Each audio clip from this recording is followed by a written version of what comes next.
Good evening. I'd like to call this Radford City Schools School Board meeting for October 10th, 2023 to order. Can we please have a moment of silence?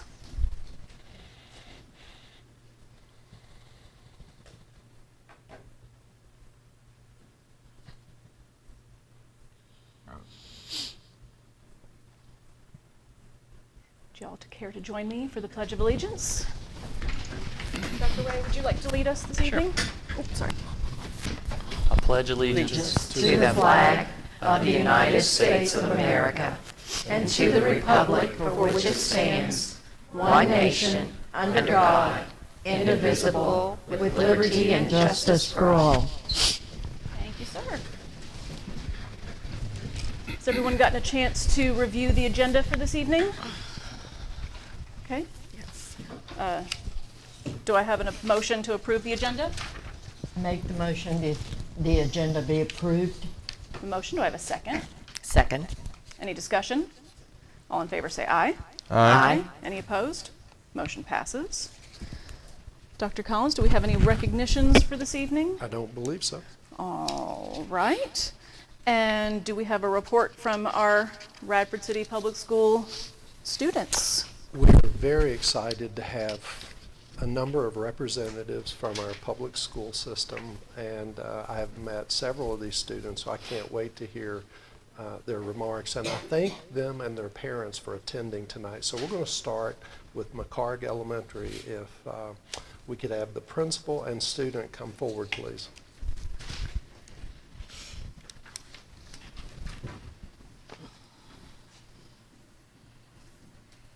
Dr. Green, if you want to move the microphone so that we can, or maybe use, is there a, does this work? Oh, there you go. Oh, wow. Does that work?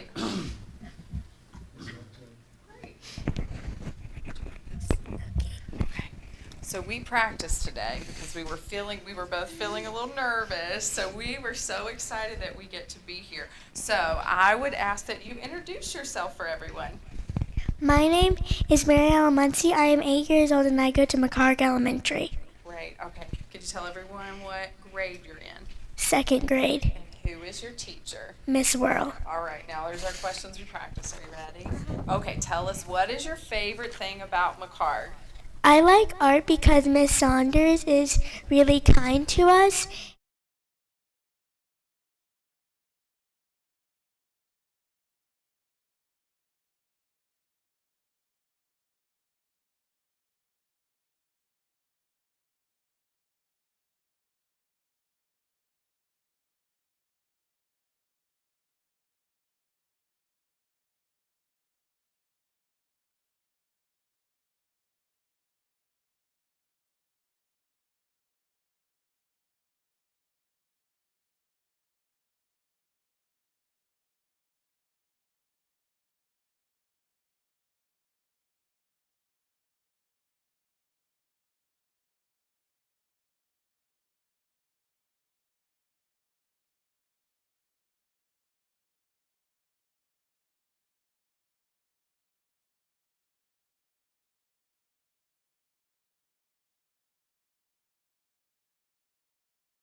We have Bell Heath Elementary School.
they're good in their own way, and if they combine together, then that makes the dream school, in my opinion.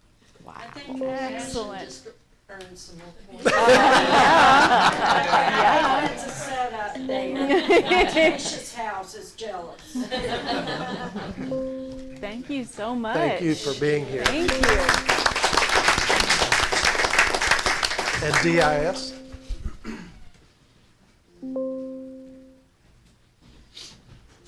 Jacob told me he wanted to use the podium here, so podium ready for him. This is Jacob Barnett.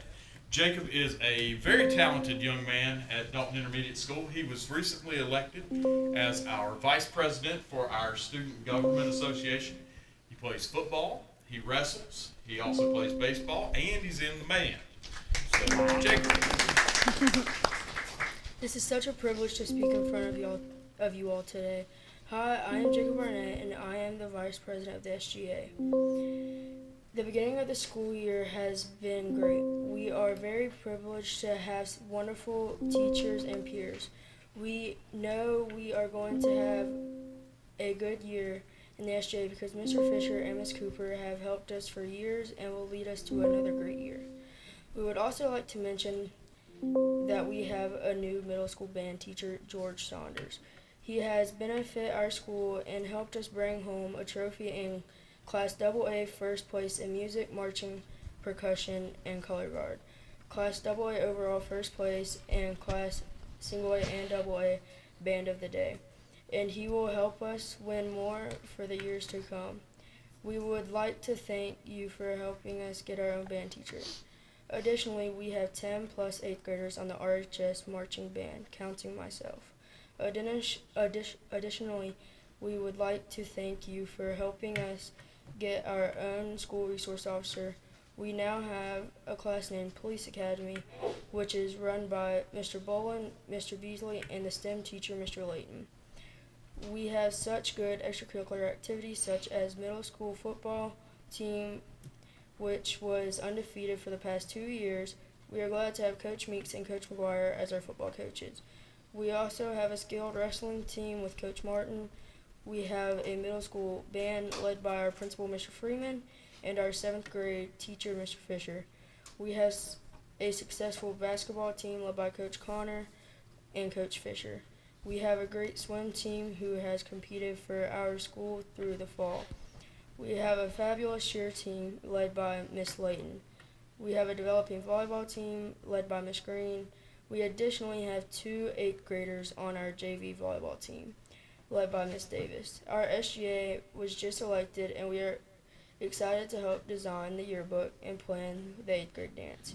We are so happy to have such a good school to work environment. Thank you for allowing me to speak in front of y'all today.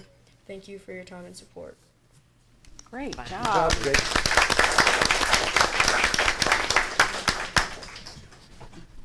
And finally, the high school.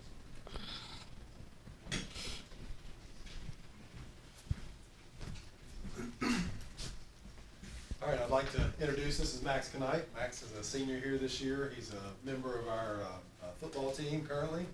He's also a member on our SCA. Who just did a wonderful job with our homecoming week, with our spirit days, our dance, and the homecoming parade. It was a great parade, one of the bigger ones I think we've had in a while. Max is also on the basketball team and does a little bit of everything. But got him out of practice a little bit earlier today to do this, so hopefully he didn't miss too much. But I'll turn it over to you, Max. Yes, sorry if you're being a little sweaty. If I had to describe this school year in one word, I think normal would most aptly describe it so far. That might seem weird or not extravagant, but coming from someone who the first year we were like going 2 days a week, I think, freshman year, and then the start of sophomore year we were still wearing masks, and then the last year we had the first 2 weeks canceled. Normal is all I can ask for at this point. Additionally, I feel this school year has been much more straightforward. I can't speak for everyone, but I know many of my friends feel we've jumped straight into our class material with minimal distractions. My classes have felt much calmer. I think this is primarily due to the fact that I'm a senior, because I've heard some teachers complain about their freshman students, but For me, it's felt a lot calmer. I think everything's gone well and according to plan.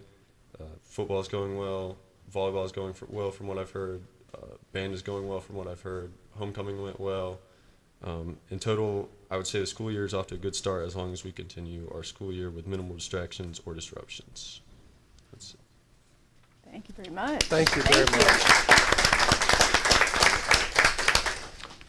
Excellent. Always good to hear from students. Absolutely. I'm glad y'all are having such a great year, and thank you for bringing those reports to us. Next, we're going to move along to our public hearing for Bradford City Public Schools Superintendent Search.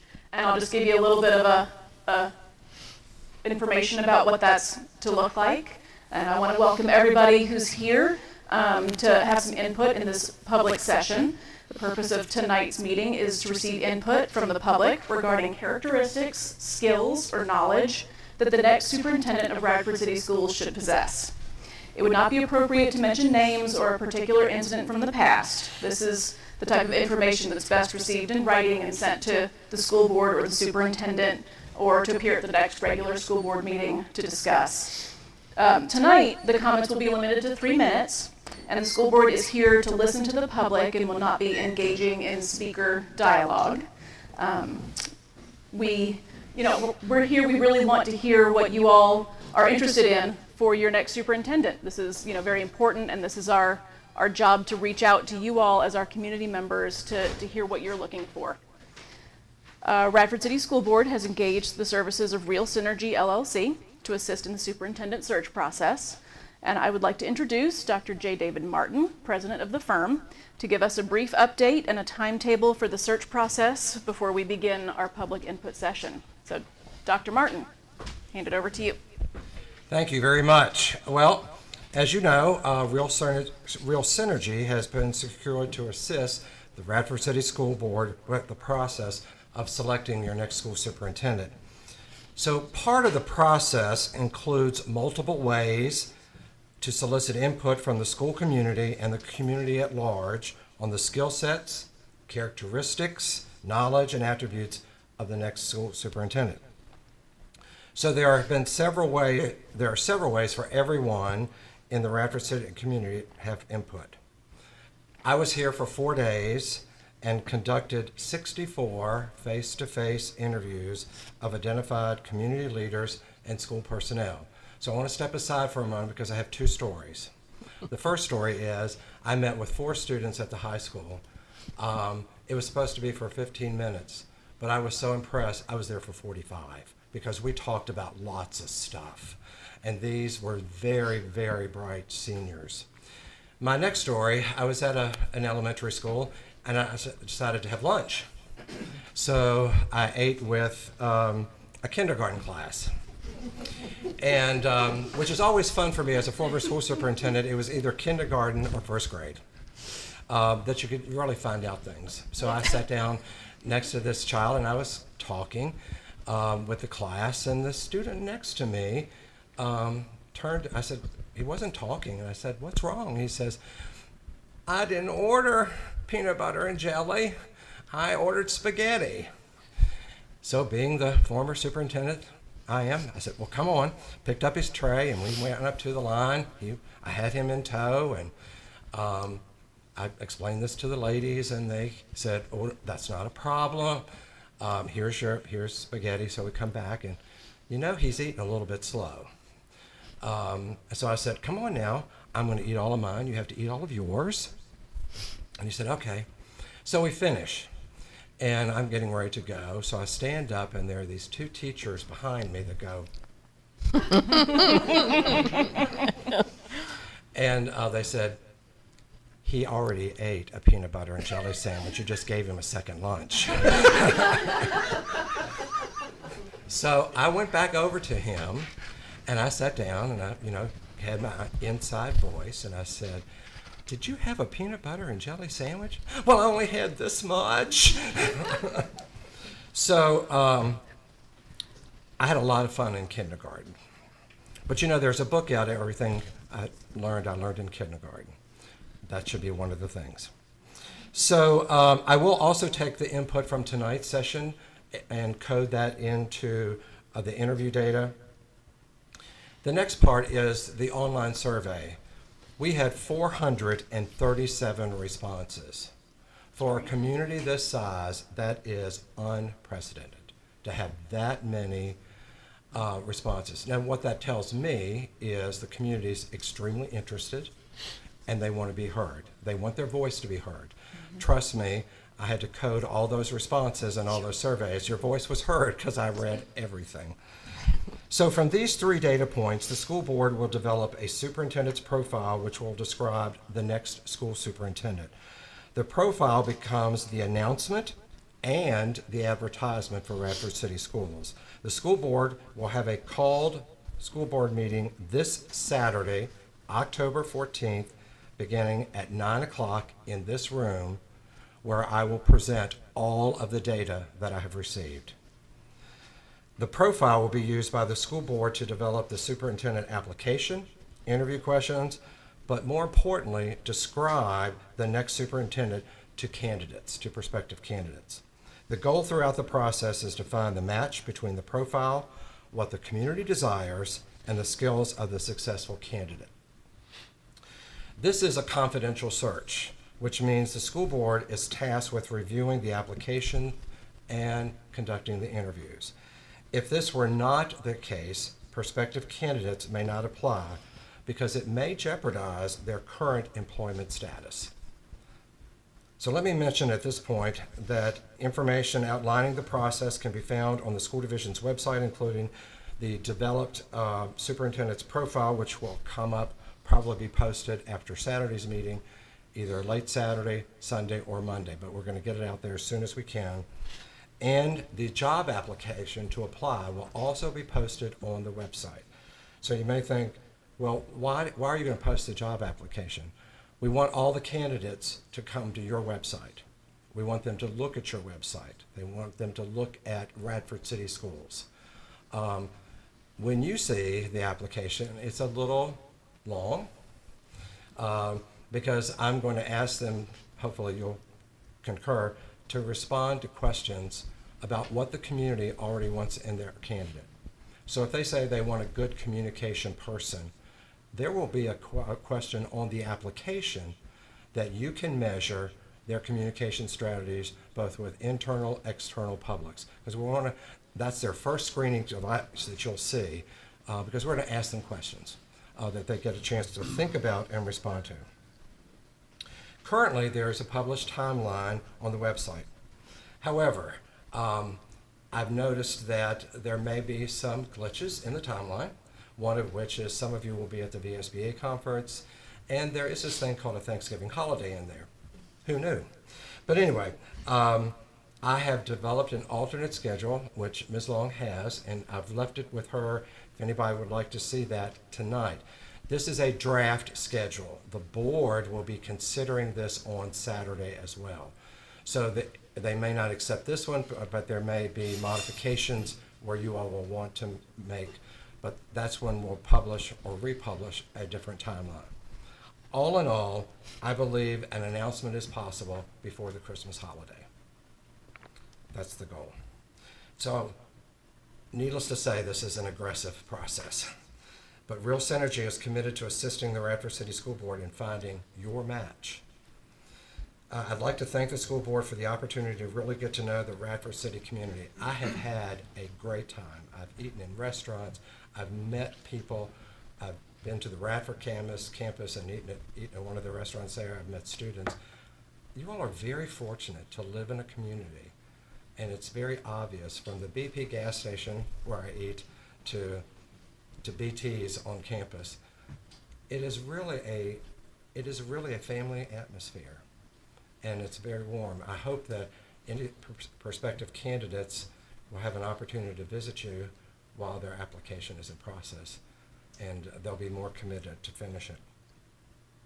And I'd be happy to answer any questions that you have about the process before, Madam Chairman, you open the public hearing, and I'll be taking copious notes.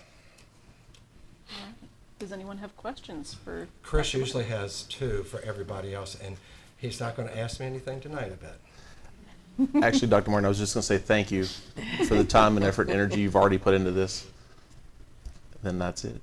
Well, I would encourage the public to come and hear the discussion about the data. And we'll talk about, I'd like to publish the data. It talks about your community.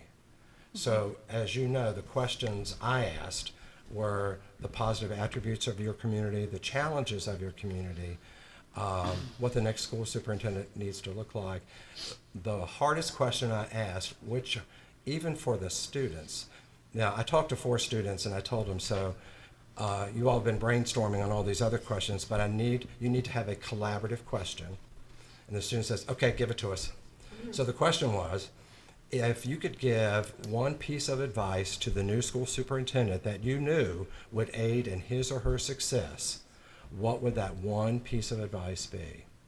When you see the responses, I had to put it in like 8 or 9 font because there are a lot of things, but I thought every voice, everything I heard really should be there so you could see what people were thinking. And I'm very impressed. I can't wait to share it with you. Thank you. Thank you. All right, we will open it up to our public hearing. Did anybody not get a chance to sign up for this piece that they wanted to? Okay. All right, and we've got Mary Madeline Webster.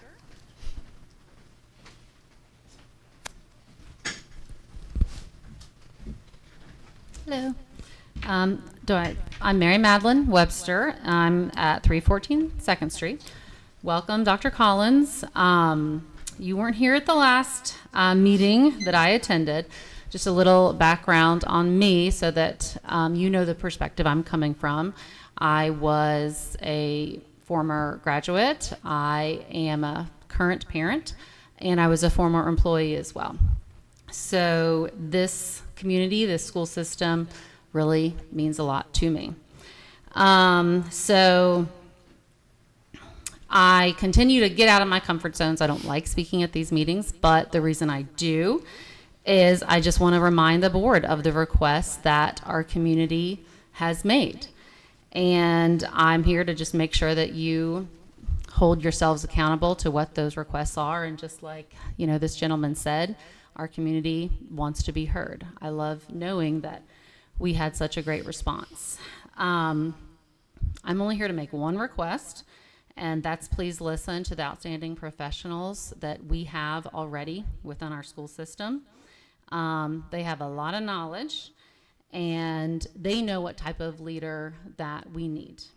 And if we can find a leader that supports them and supports the decisions that they make, I think that the rest will fall into place. That's my only recommendation. Thank you so much.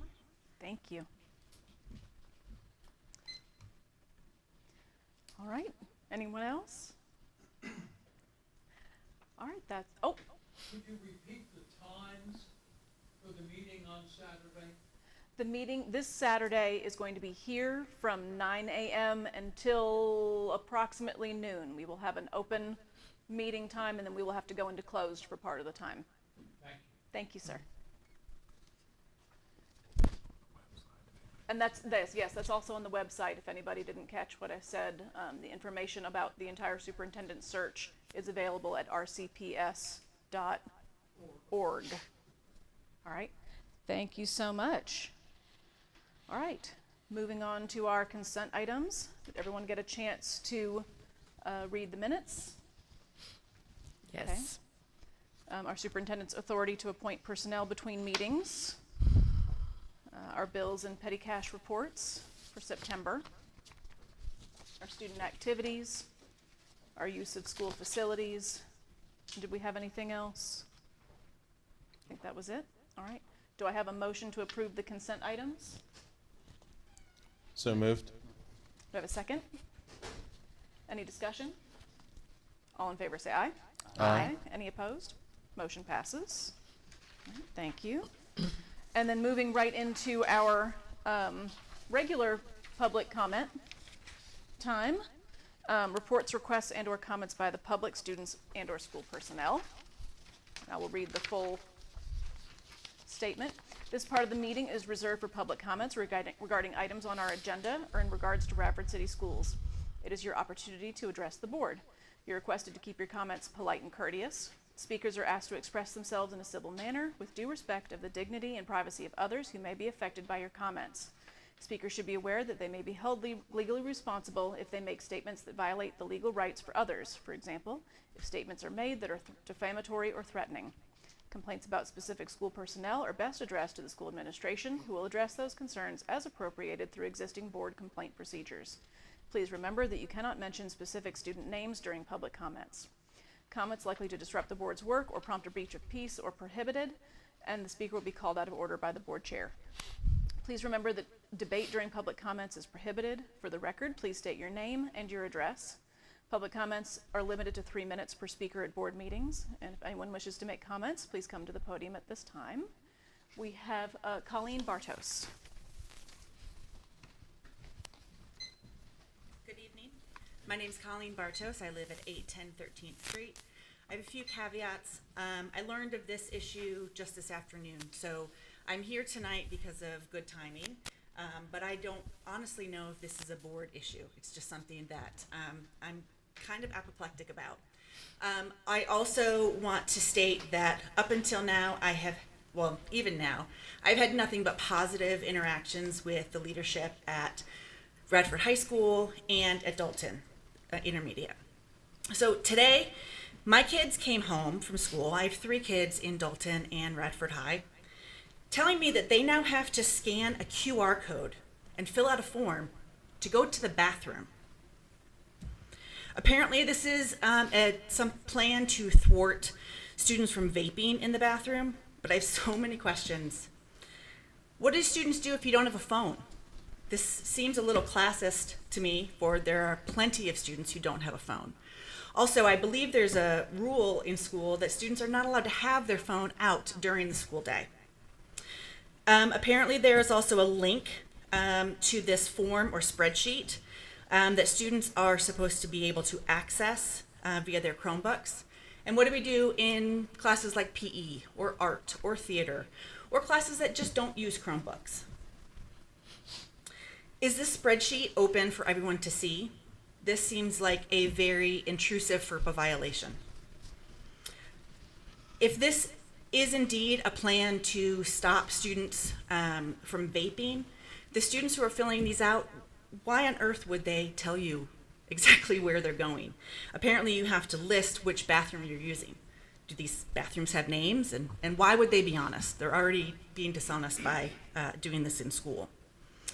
I would like to know who is monitoring this spreadsheet and what is the outcome. I'm told that there's faculty outside of the bathrooms constantly at Radford High School. Do they not pay attention to who's entering and who's exiting these bathrooms? I'm also told that there are cameras throughout the whole school, and there are very few blind spots. And while they're not in the bathroom, I'm certain they are outside of the bathroom. Are these not being monitored? I'm also wondering why the school would share this with students last week and implemented it yesterday, but not share this with parents. The school district seems to not have a problem sending urgent text messages about picture makeup day and what time the football game is, but not something as important as whether or not our children can use the toilet during the day.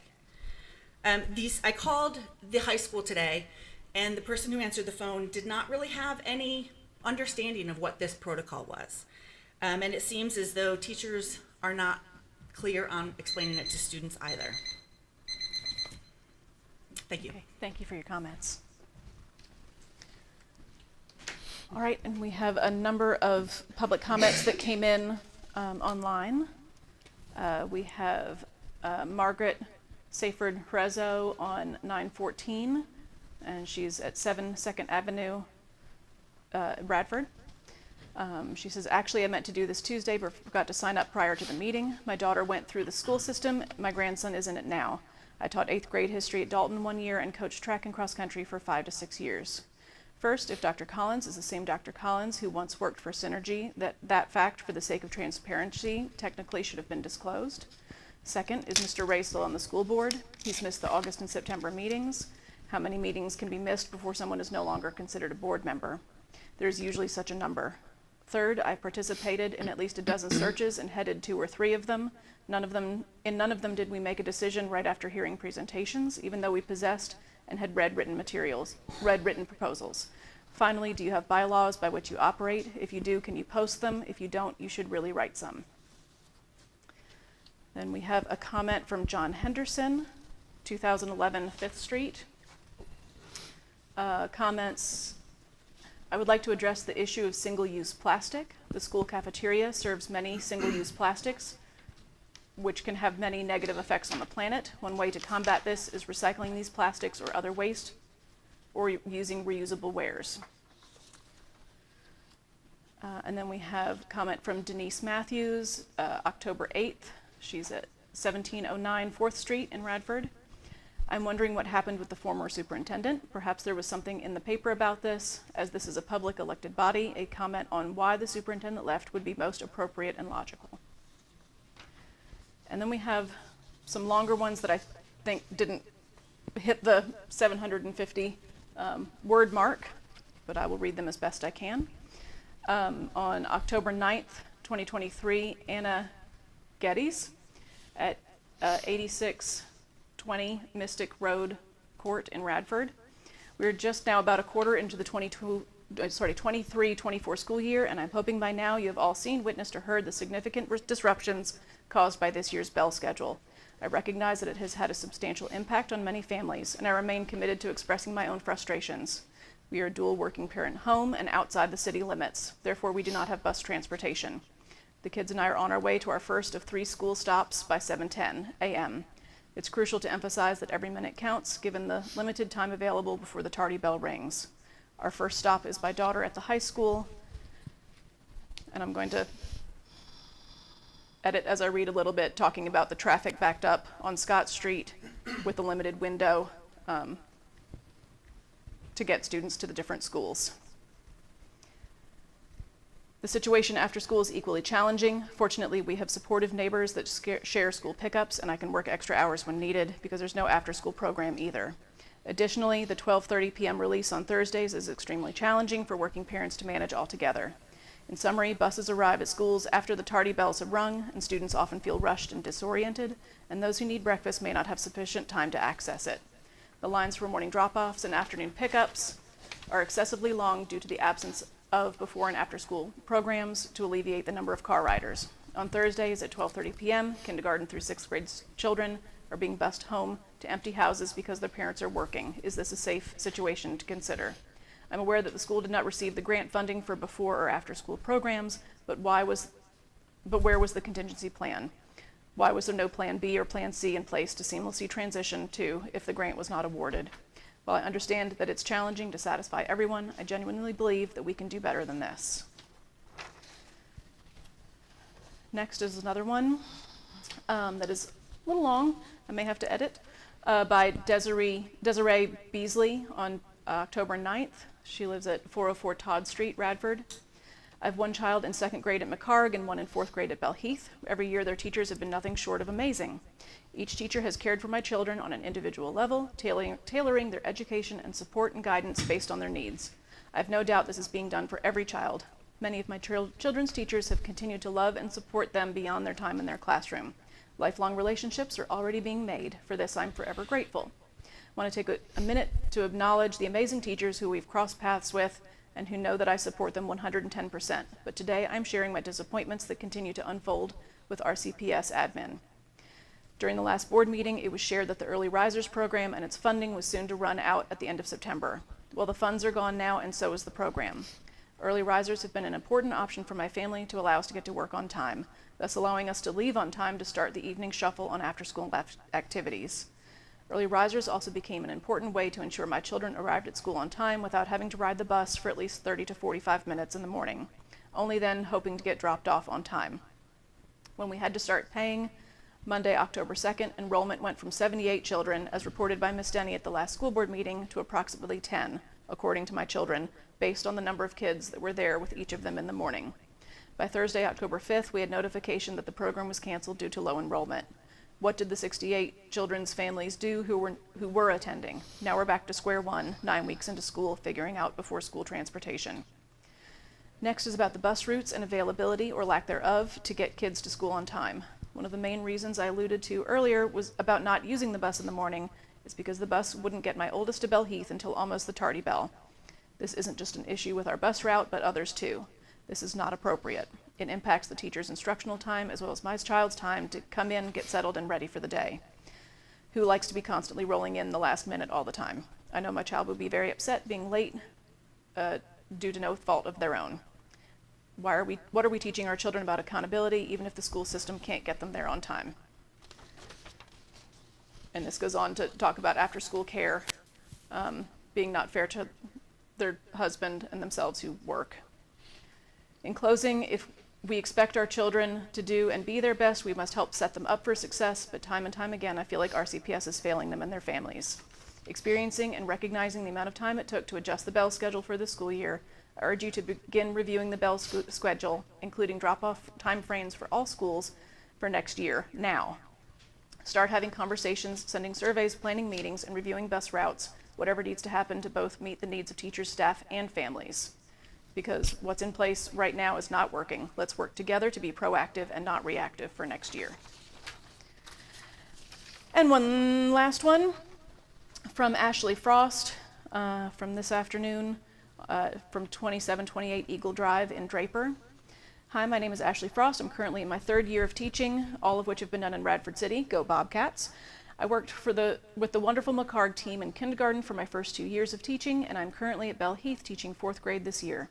I wanted to write in support of the phenomenal administration at Bell Heath this year. Cole Wilder and Jenny Zinnius have done nothing but support me and my colleagues as they have been navigating their new and well-deserved roles as principal and assistant principal for the 23-24 school year.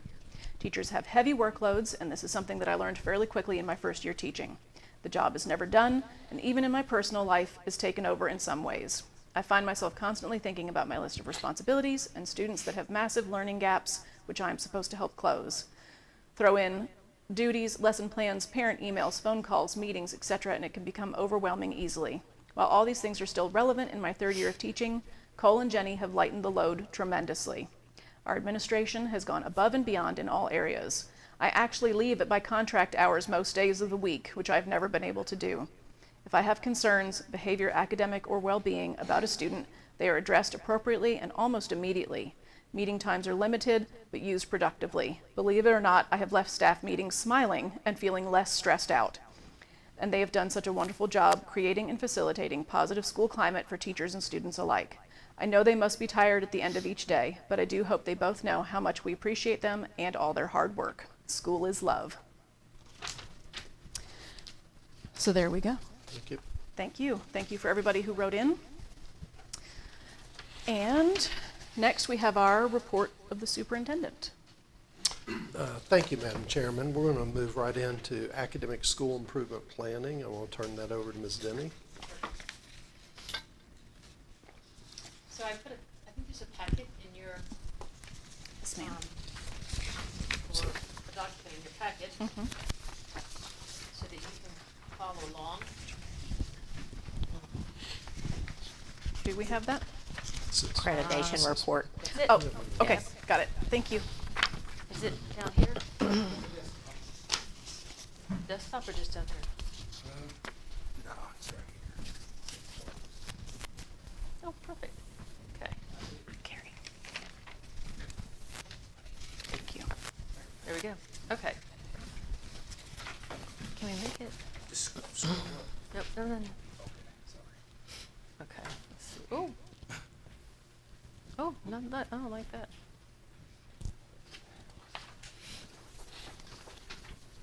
Restore.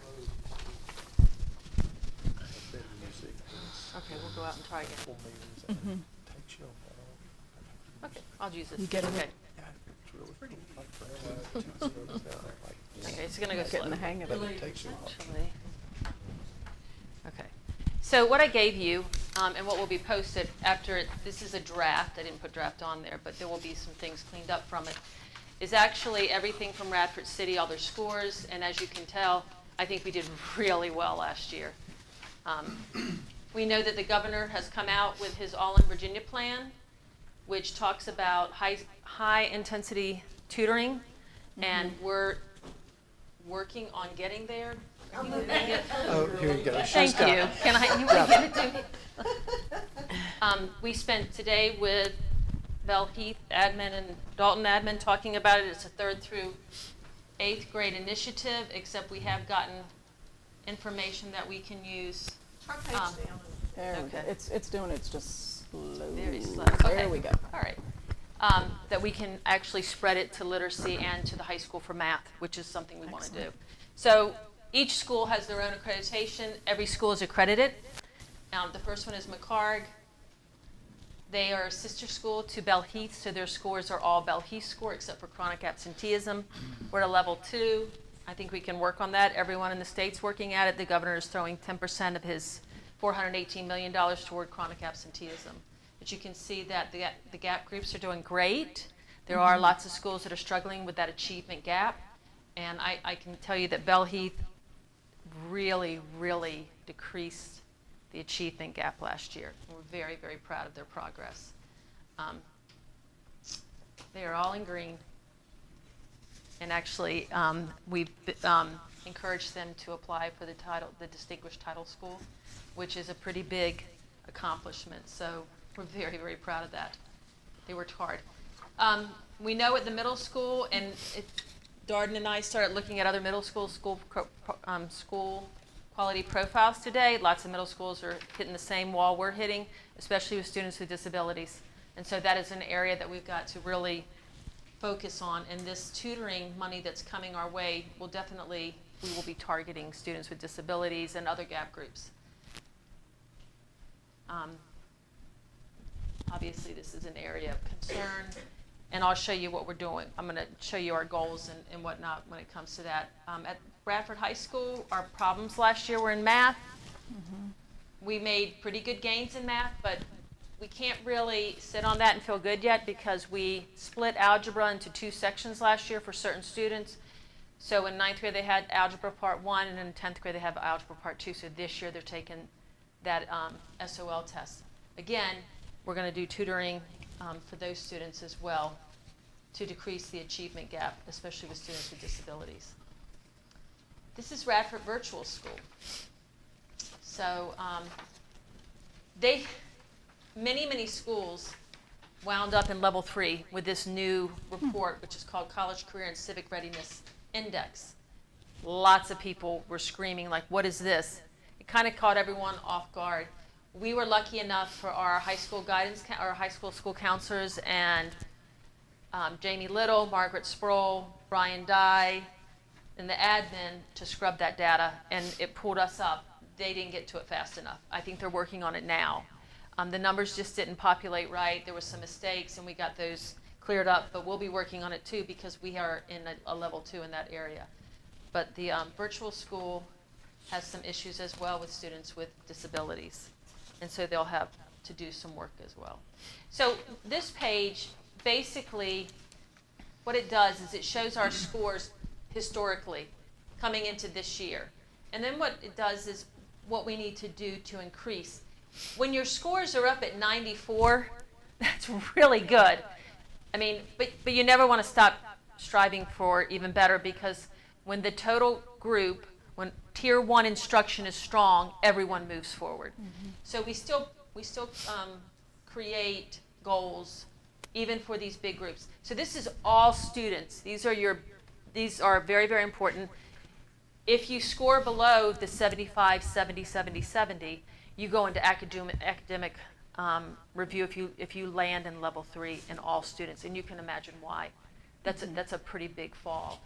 We are doing really, really well. There's one area that we talked about that we need to really watch, and that is English at Dalton. We were at a 77. Remember, English is a 75. You've got to hit 75.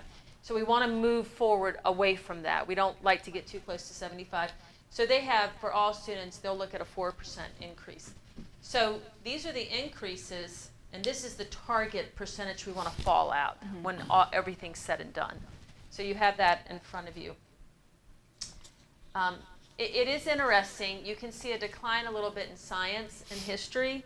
The focus really is English, reading, and math. It just is right now because of the deficits and because of what learning loss has taken place. And so we've got to focus on those areas. But now, do they actually play into our accreditation? Science does. Okay. Science plays into the accreditation. You have to be real careful with that. And we, you know, when we looked at science, we wanted a 10% increase at Dalton and a 4% increase at Radford High School to boost those scores up. So we'll be looking at that as well. And the target is what, 70? 70. So it's not too far away. That's for me, it's too far away. We've got to work on that one, and we will. For history this year, both 4th grade and 8th grade history will be doing performance-based assessments and exhibitions in place of the SOL test. The only reason we get to do that is because we were designated a school division of innovation. Schools don't get to do it unless you're designated. So we did have that waiver, and Mrs. Lane and Mrs. Hall got together and worked really hard on the 4th grade. It looks fabulous, and now Mrs. Lane has taken it to 8th grade and working with Miss Cooper to get that ready to go. Of course, RHS will continue to take their history SOLs. So the next section really breaks it down into your achievement gaps, your most impacted.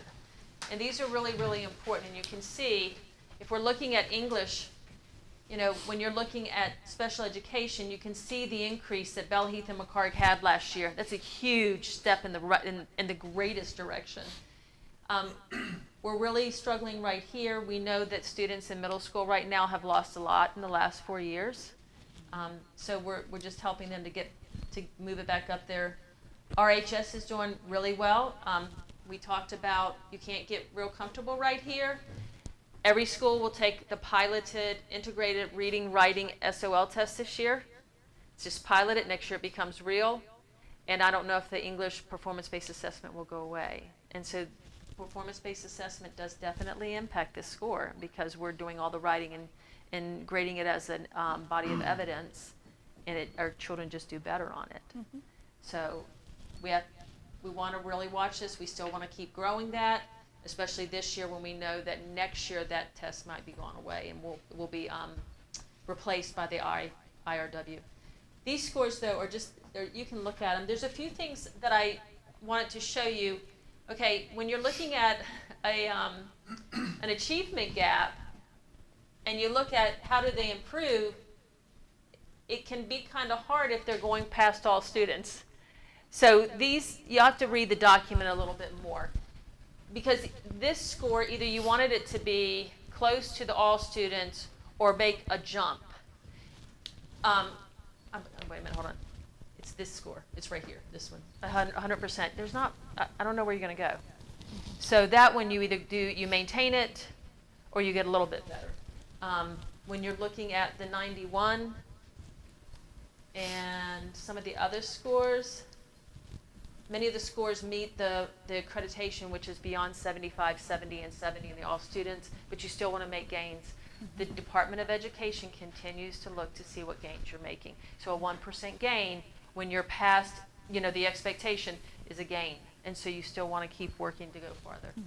So you can read over all of those. And then the rest of your report is all the goals that the schools and the division will implement this year with targets. I will tell you this, we are presenting a month earlier than we ever have. We typically don't do this until November. We're presenting because we know that this is important. We know that the All in Virginia initiatives come out, and we've got to create our tutoring plans, especially the budget plan. So we wanted it to get out to you as fast as we could, but there's still work to be done even with this. We'll be posting them in the next week online. So some of these goals might change a little after we go through it one more time, but I think we did a really good job jumping on it. The official scores didn't go live until September 25th. I think the school quality profile might have gone out earlier than that, but we have to rely on Our scores that are officially in SSWS, which is the warehouse of reports and other things that we turn in. And so really and truly, we did kind of a 2 to 3 week turnaround with this. So it's been quick. And I have to thank the principals for working hard to get here. So they each have a piece to say about their scores and what they're looking at. So you want to start, Michelle? Same rotation. Yeah. Okay. Sounds good. All right. So I'll talk a little bit about McCarg's goals for this school year. Of course, our English goal was a big focus for us, and that we're increasing the number of our students meeting our PALS benchmark. So that's our phonological awareness literacy screening. Last year we were at 82% as a school, and our goal is to get to an 86%. And that is from a couple years ago and coming out of COVID being in the 60s. So we're proud of the work that we've done to lay the foundation for students as early readers. Next year, the Virginia Literacy Act will be in full effect for the 24-25 school year. So we're working hard on instructional plans with our teachers and collaborating with families to get them involved in the literacy process for their students. Our Math Smart goal is really to strengthen our Tier 1 instruction, so our overall classroom instruction. And we measure that a little differently at the K2 area. So really preschool and kindergarten use what's called VKRP, which is the Virginia Kindergarten Readiness Program, and that assesses math skills, social and emotional skills as well, and behavior rating skills.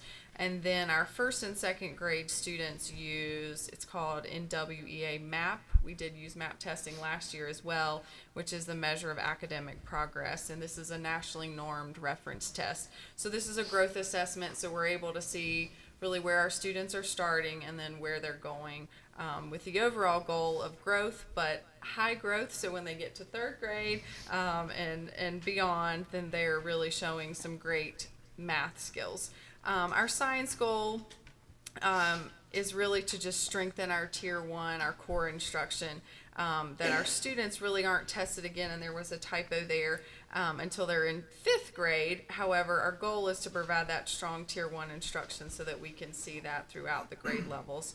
And then for chronic absenteeism, really working hard as a school to address that. And really, families that are watching and listening right now, we need your help. And being at school every day on time is important for all students. And even 10 or 15 minutes late can make a difference over the course of a year. So really, some of our goals with that are to educate our families about attendance. And we're doing that through a monthly newsletter and providing information about why attendance is important, but making those calls and meetings early so that we can make sure we're holding families accountable, because we know that every day matters in school. So we're really working towards great attendance this school year. So any questions about McCarg's goals this year? When does VALS go into effect to replace PALS? Yeah, so that will start next school year. It'll change. So it'll go to the Virginia Literacy Partnerships, and it'll do the language and literacy screener will be kind of the change of the language there. And then the assessment itself will change as well. Preschool has they've already started that. So then we'll start seeing the changes K2. We're actually very excited about some of those changes though, because it will align with the work that we've done with the science of reading. So we're going to see some of these changes in the assessment to hopefully give us a more accurate depiction of where our students are performing. So, yep. Any other questions? Thank you all. You've done an outstanding job. Thank you.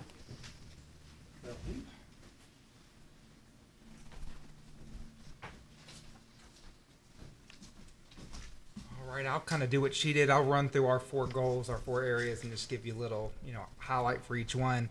Starting off with English, we're kind of focusing on students with disabilities, special education, because although we were green in that category, both of them, we made it, just by the hair. In fact, in math, it came down to one student that bumped us over them, which was very exciting. In English, one big benefit we've just noticed is a lot of work that is happening at McCarg, with all McCarg teachers, but also the title program. We have the fall SGAs, and my experience as an administrator is coming out of COVID, where 80% of the third graders are not coming in on grade level, and 20% are there. That's kind of flopped. Our fall SGAs for our third graders are fantastic. So that's one big exciting thing. So shout out to McCarr. There's a lot of hard work going there. Special education, when we're trying to move this needle, we're also still thinking about our whole group instruction because, in other divisions, you may see that trying to be separated. That's all one big cohesive unit. So there's a lot of things, and then it's very individualized when you get down to the nitty gritty of students and knowing who are the students that are still not making progress. And from there, there's a lot of individualized plans going on there. In math, we're also focused on students with disabilities, and one thing we're doing with math is trying to streamline some of our math strategies and terminology. We're big on teacher autonomy. However, too much autonomy in math can sometimes be a problem when you have 6 different teachers in a grade level. They're all teaching, a different strategy, and then they get to the next grade, and when the teacher is reviewing a concept, half the kids did it this way, half the kids did it that way. Not that we shouldn't expose students who are different type of learners to different type of strategies, but we are trying to see what are some areas where maybe we have a little bit too much, and we're going to kind of streamline that, because maybe that's an area where, especially for a student with a disability, especially that struggles in math, is spending so much time learning this concept, and next year we're throwing out the way they learned it and doing something completely new. Science, we're not worried about science. Science was a new SOL last year. We have a very strong 5th grade team that I think has now experienced that 1 year and will be fine. So they're just kind of relooking at their pacing guide. And then chronic absenteeism, Bell Heat's that middle ground where students still rely on parents a little bit, but they are old enough, some of them, they are getting themselves up. They are getting themselves to the bus stop. So we're just trying to celebrate being at school in a lot of ways. We do it in the cafeteria. We have a big poster as kids walk by that every week we chart our attendance. We have a goal of 97%. We've hit it, 2 times, and kind of like McCarg has some incentives we have when we get to 3 weeks, we're going to have some incentives with that. So we're just trying to celebrate just being at school as much as possible. Because really that, you can do all this other stuff in math, science, and reading, and then if they're not there, you can throw it out. So any questions? All right. You're doing a great Thank job. you. Thank you. DIS? John Dalton, we realize that we have some work to do, and you may have recognized that Tier 1 instruction is going to be an emphasis for us this year. We noticed a dip in our reading scores for all students this year. And so reading is something that we're really going to strive to emphasize throughout the school year. We have renewed our contract for Newsella, and our teachers are going to be implementing this in class. And Newsella is a fantastic program because Newsella tailors passages to students on their reading ability and asks them questions about current events, things that are relevant to the subject matter, and then increases their lexia as they go through and progress. So our teachers will be continuing to use Newsella. One of the things I'm doing as administrator, Ms. Reedy and I have really been doing a deep dive into our data to form watch lists, to know exactly which students we need to target and which students that we need to spend extra time with. We are excited about the governor's all-in initiative, offering tutoring opportunities to our students. We know that we need to particularly target our gap groups, and especially our students with disabilities. But one thing that we have been able to bring back that we hadn't done at Dalton Intermediate for several years was math enrichment class. We have, for students who have struggled with math and found math challenging, we now have a 7th grade math enrichment class and an 8th grade math enrichment class taught by our math teachers. And this is an opportunity for the students to come in at the end of the school day and have direct math instruction and help with their homework and classwork that they have in math class. So it's further increasing the instruction they're getting in math. We also have Ms. Morris is teaching a reading class this year, and I expect this reading class will grow next year with the Virginia Literacy Act. We'll see the numbers probably double for her in a reading class. But one of the things that Ms. Morris really tries to do is to tailor the reading that these students are doing to their interest and find things that are relevant to the students that will engage them in reading, find novels that are applicable to middle school students, to bring them in and show them, teach them the love of reading. Ms. Morris has also worked with TTAC, and Kelly Bradbury from TTAC has come in and helped her teach several lessons. So we're partnering with TTAC to improve our reading scores. Science was a bit of a challenge for us this past year, and I'm not sure if you all, if you're aware, the 8th grade science tests the science SLs from 6th grade, 7th grade, and 8th grade. And so this is pretty challenging for an 8th grade science teacher who has her own curriculum to teach and then test on that, but she's also responsible for the 6th grade SOLs and the 7th grade SOLs. I think we're getting a better understanding of how to attack this SOL test, and I suspect our science scores will increase this year. As Mr. Wilder and Ms. Green said, that chronic absenteeism continues to be something that we are targeting. I believe our attendance numbers are looking better this year than they have in the past. We have made direct contact with parents. I've done several home visits myself to talk to parents. One area that I'm still struggling with as administrator is the tardies to school, students that are showing up 15, 20 minutes late, and as Mr. Wilder said, those minutes add up. So one thing we have done is we have rearranged kids' schedules, making sure that their essential core classes of science, math, social studies, and English are put later in the day. So for some of these kids that are having trouble getting to school on time, we put some of their electives or physical education classes at the beginning of the day so they're not missing the essential core instruction classes that are so important. Any questions? It's a good incentive to get there on time too, if it's an Absolutely. elective that you're If it's excited elective about. class, yes. That's what I was thinking. That's a great tactic. I like that. Thank you. And high school? All right, so I want to kind of echo what Max said earlier. It was a good start to the school year. Things are going well. But, as we kind of sit down and look at some of this, and I think I've kind of be a broken record with some of the other principals here. But we've identified, several areas of our weaknesses. And, of course, students with disabilities seem to be, one of those areas. We have seen a lot of improvements this year in the different areas. But we look at English, and students with disabilities is our target area there. Ms. Denny kind of stated this. Even though we're level 1 in math with students with disabilities, we split those classes, the algebra 1 into part 1 and part 2. So, really focusing on that group there to to see where they are, throughout the year, and target them as they take the SOL towards the end of the year. But also in math, it continues to be an area of concern. We got 2 other gap groups, our economically disadvantaged, and then also our black subgroup as well. So those are going to be our focuses. We also look at chronic absenteeism that every other school's working on. I didn't realize when I took this over last year, with the truancy part of it, how big of an issue it is at the high school. I do think it has gotten better this year. I've been working with parents so far this year, bringing them in for meetings out here at the school board office, in touch with other community services to try to improve some of that. Hopefully that does improve as we continue to move away from COVID as well, remembering the importance of being at school. Another one that kind of snuck up on us this year was the CCC. I'm not really sure sometimes how many C's to put in it, the CCCRI, but that's the College and Career and Civic Readiness.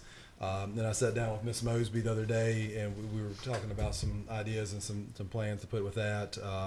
For example, in our personal finance classes, the work-based readiness test is one area that really, and the students really just have to check off one of these areas. They don't have to hit multiple areas, but having more students take, that test. Work-based learning, throughout the community, and sometimes, as we talked about, sometimes the students are doing these. It's just how are we tracking them? How are we reporting these? Community service hours are another one. But all of these areas, that we're focusing on, like other principals said, tier 1 instruction, I think is important.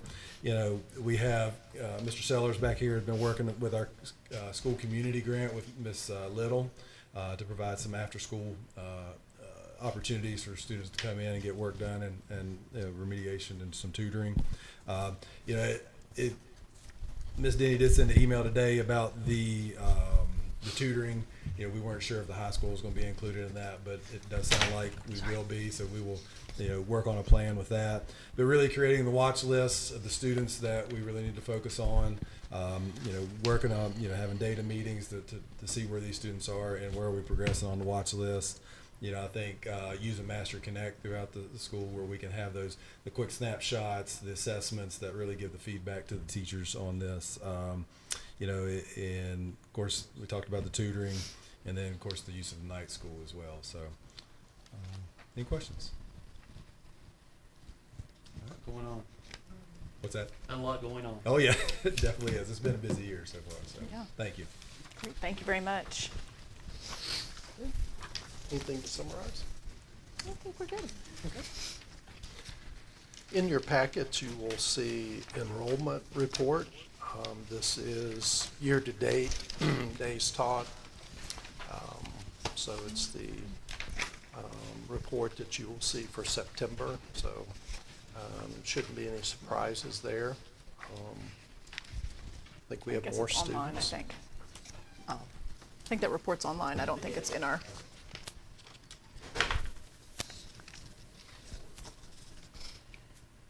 Hit the plus button, yeah. There we go.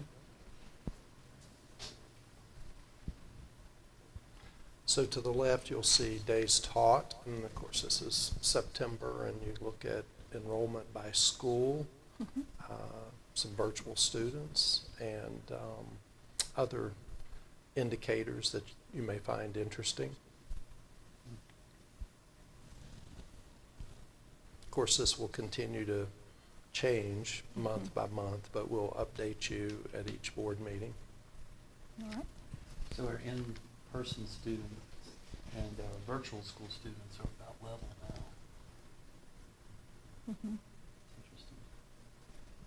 Interesting. So attendance only reflects a complete absence. It does not reflect tardiness at all. Is that right? Are you looking at me? Yeah. Yes.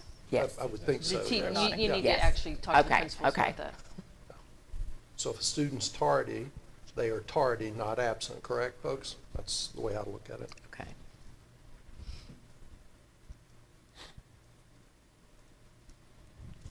All right. Okay? So we will move forward with the student behavior incident report.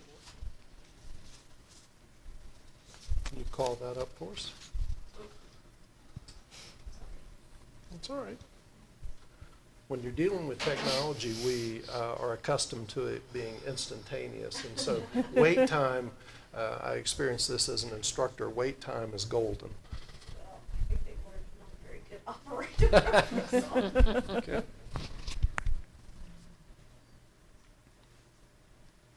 A little bit more. There you go. Can we do one more? It's getting there. One more? All right, good. I think one more. There you go. There we go. I'm gonna scroll down.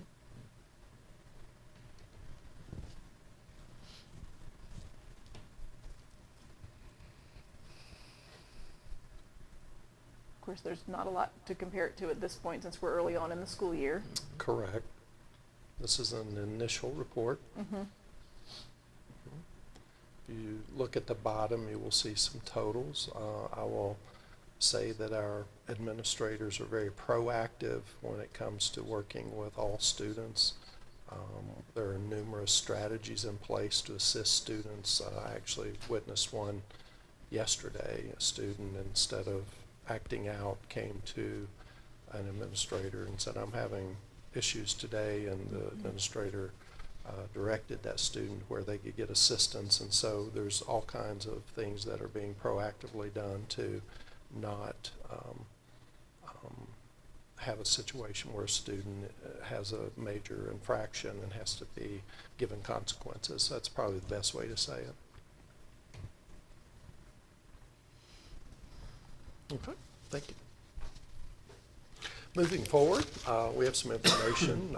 As you know, our YMCA after-school program has been a topic of great interest, and so I'll turn it over to Ms. Denny to Sure. give you some more information.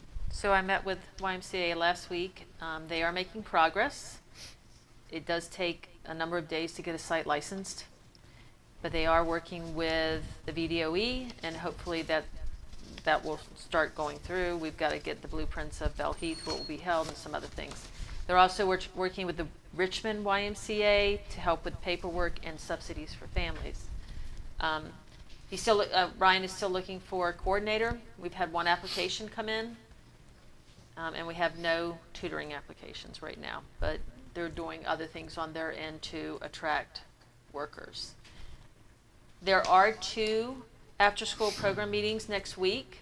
One's Monday night and one's Thursday night. There's 2, so hopefully a parent can make one of them. They'll just be repeated. They're not, you don't have to be at both of them. But they're both at Bell Heath. They'll begin at 6:30. So if you're interested in an afternoon school program, then I would suggest you come. And obviously, I don't work for the YMCA, so I can't answer those questions. Mm-hmm. And Mr. Martin definitely can.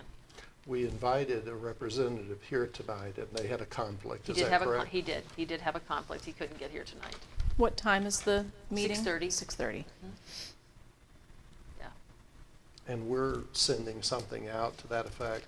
We sent an alert Okay. yesterday Good. to all of Bell Heath and McCarg. We did not send it to just the folks that had signed the form that they were interested. We ended up sending it to everyone so that if anybody wanted to come to that meeting, they could.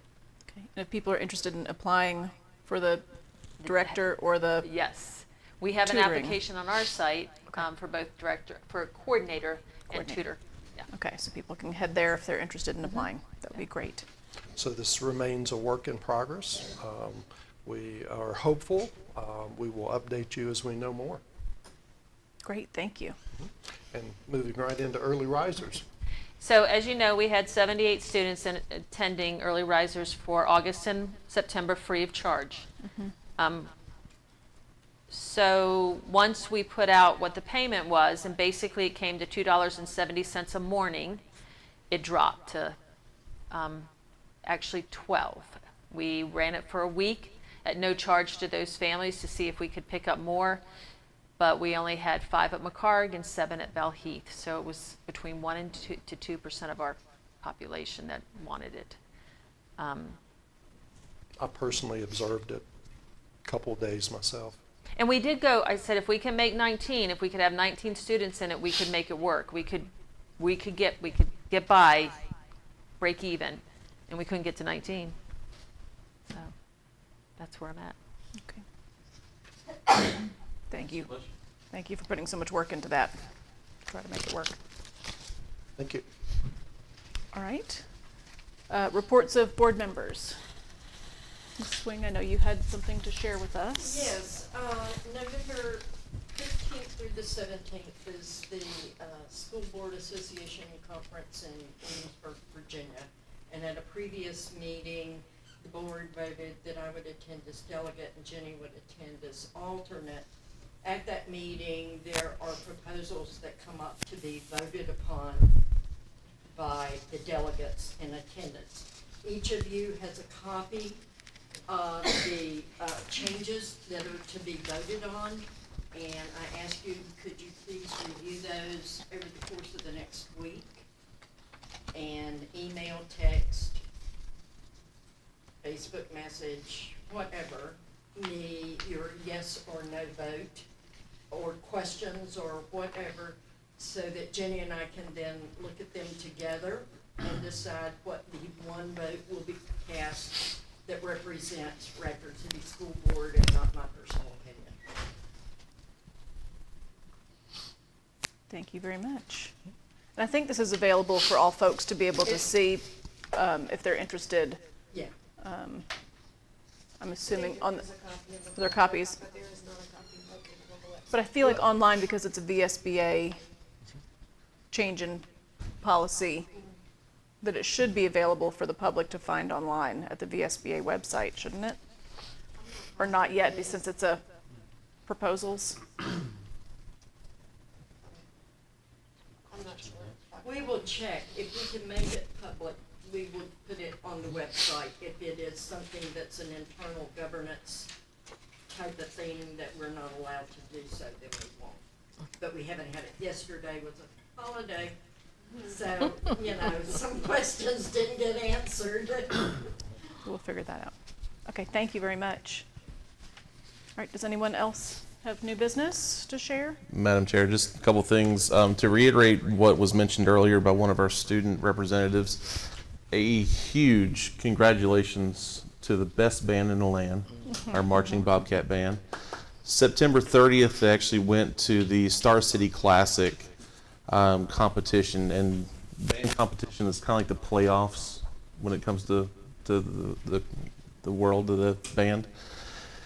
We actually,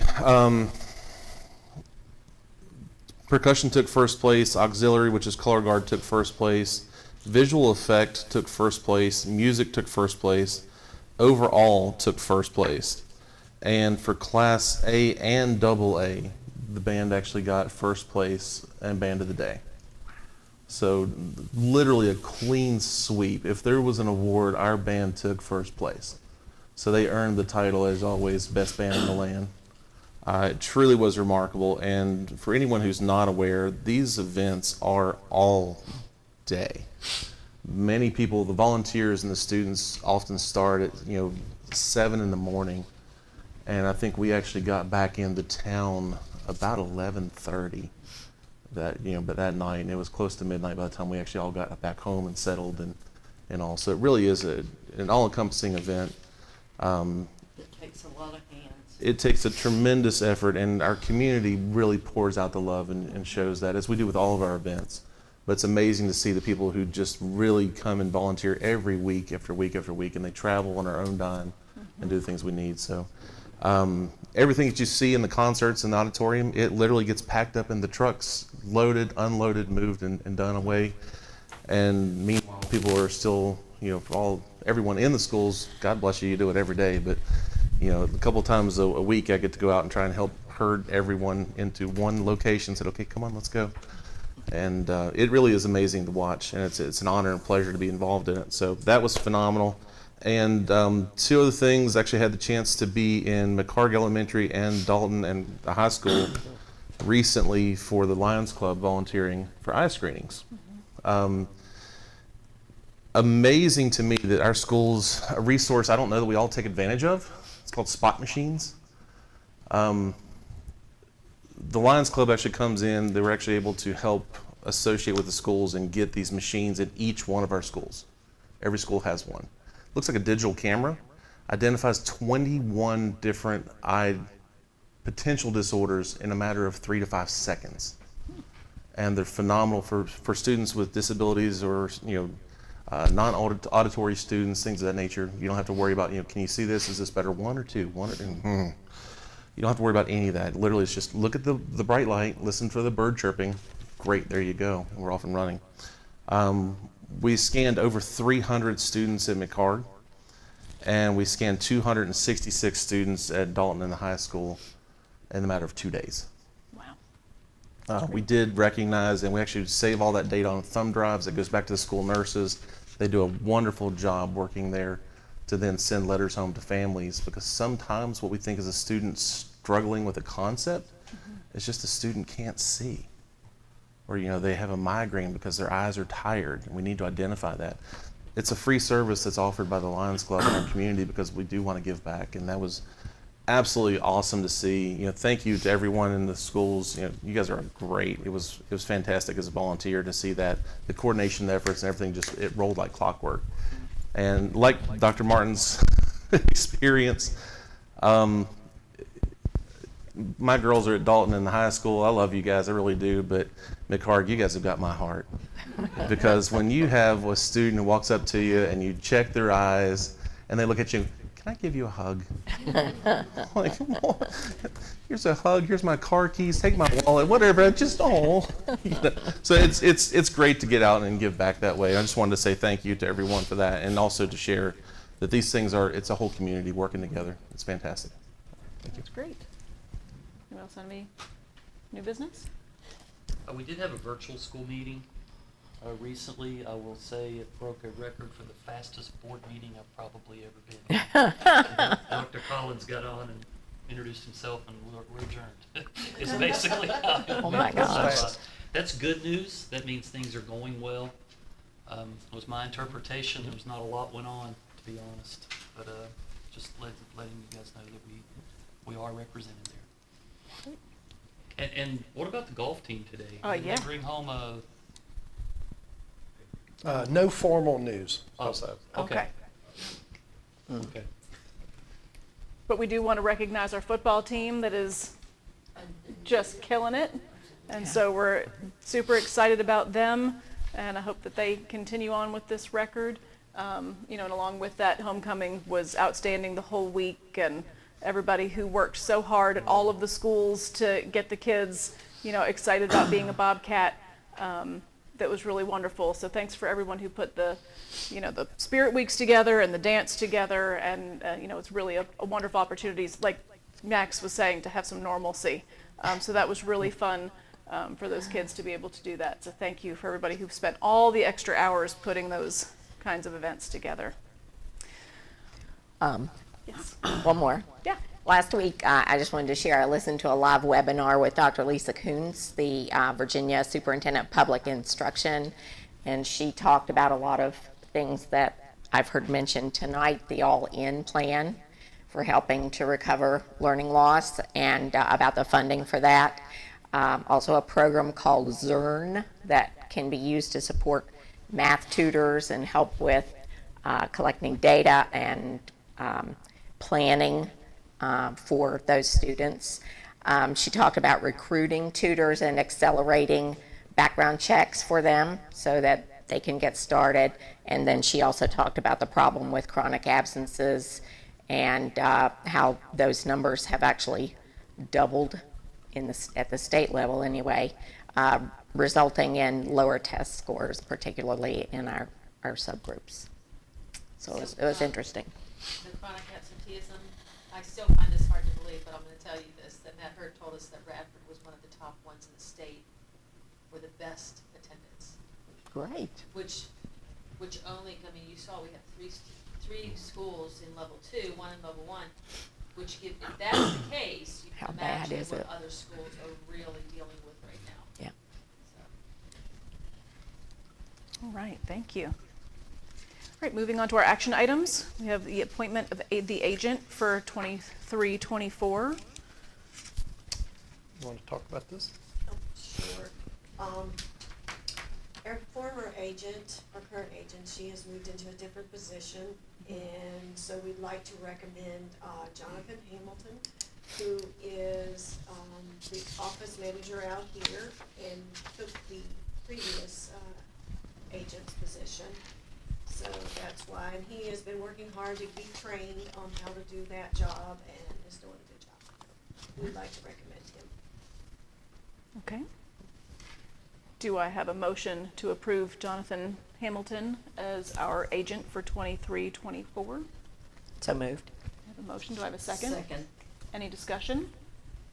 I'd just like to say I think he's been doing a fantastic job. Yes. Absolutely. I've really enjoyed working with him through getting all of these superintendent meetings set up. I was a little overwhelmed with trying to make sure we get as many people as possible, and he just worked some magic, and so I really appreciated his support through that. And it's very welcoming and yeah. All right, all in favor? Oh, I'm sorry, did you have another comment?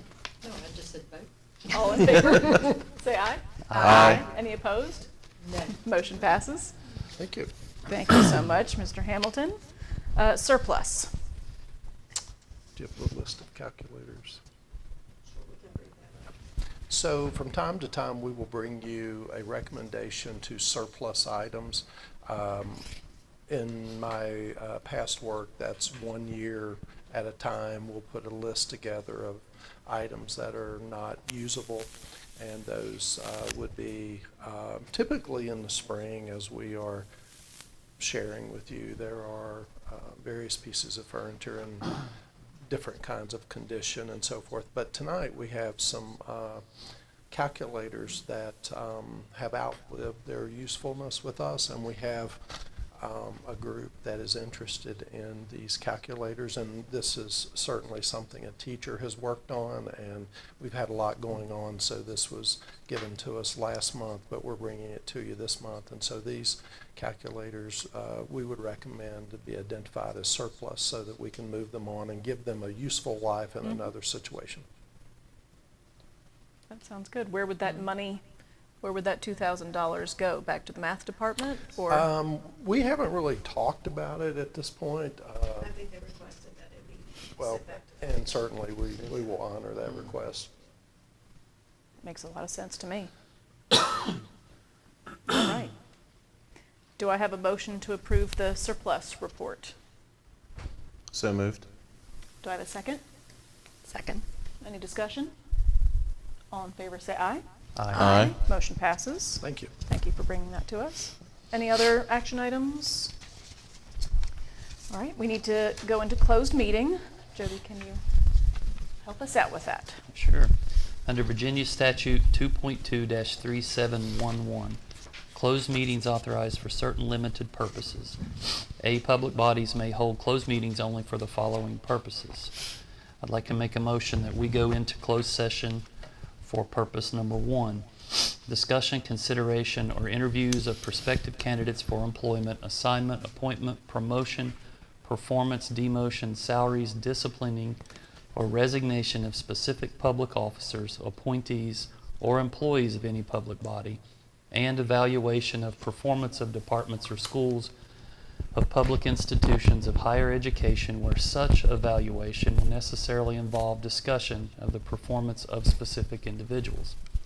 Any teacher shall be permitted to present during a closed meeting in which there is a discussion or consideration of a discipline matter that involves the teacher and some student and the student involved in the matter is present, provided the teacher makes a written request to be present to the presiding officer of the appropriate board. I have a motion. Do I have a second? Second. Any discussion? All in favor say aye. Aye. Aye. Madam Chair, I'd like to make a motion that we go into closed session for reason number 2, discussion or consideration of admission or disciplinary matters or any other matters that would involve the disclosure of information contained in a scholastic record concerning any student of any Virginia public institution of higher education or any state school system.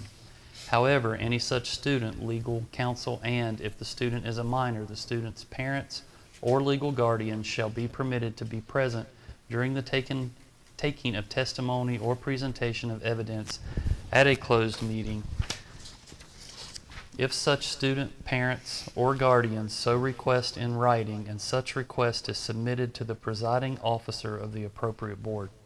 I have a motion. Do I have a second? Second. Any discussion? All in favor say aye. Aye. And the short one, I'd like to make a motion that we go into closed session for reason number 4, the protection of the privacy of individuals and personnel matters not related to public business. I have a motion. Do I have a second? Second. Any discussion? All in favor say aye. Aye. All right, we are in closed. A little shorter, thank you.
I'm back.